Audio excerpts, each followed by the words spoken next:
En 1812, Napoléon Bonaparte est au sommet de son pouvoir.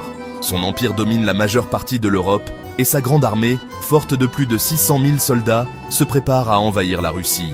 À première vue, la victoire semble presque certaine. Napoléon est considéré comme le plus grand stratège militaire de son époque. Ses armées ont déjà vaincu l'Autriche, la Prusse et la Russie. La Grande Armée semble invincible, une machine de guerre qui a redessiné la carte de l'Europe. Mais sous ce pouvoir impressionnant se cache une faiblesse. L'empire de Napoléon est fragile. Il repose sur des conquêtes constantes, des alliés incertains et des populations qui résistent souvent à la domination française. Même la Grande Armée est composée de nombreuses nationalités différentes, pas toutes également loyales à l'empereur. L'armée russe comprend ses faiblesses. Au lieu d'affronter Napoléon directement, elle se replie plus profondément dans son territoire. Les villages sont brûlés, les provisions détruites. Cette stratégie de la terre brûlée étire les lignes d'approvisionnement de Napoléon toujours plus loin.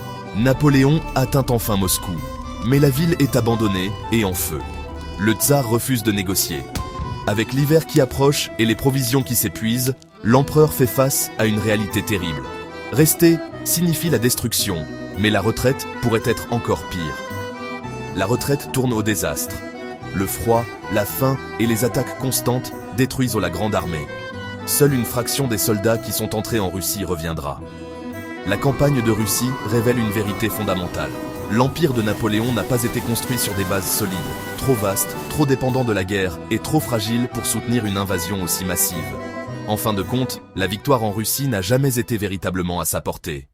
Mesdames et messieurs, vous pouvez vous procurer ce livre en version française sur medvox-publication.com au format EPUB, PDF et Kindle avec téléchargement immédiat. Je vous remercie de votre attention. Je vous souhaite une très bonne lecture. À très bientôt.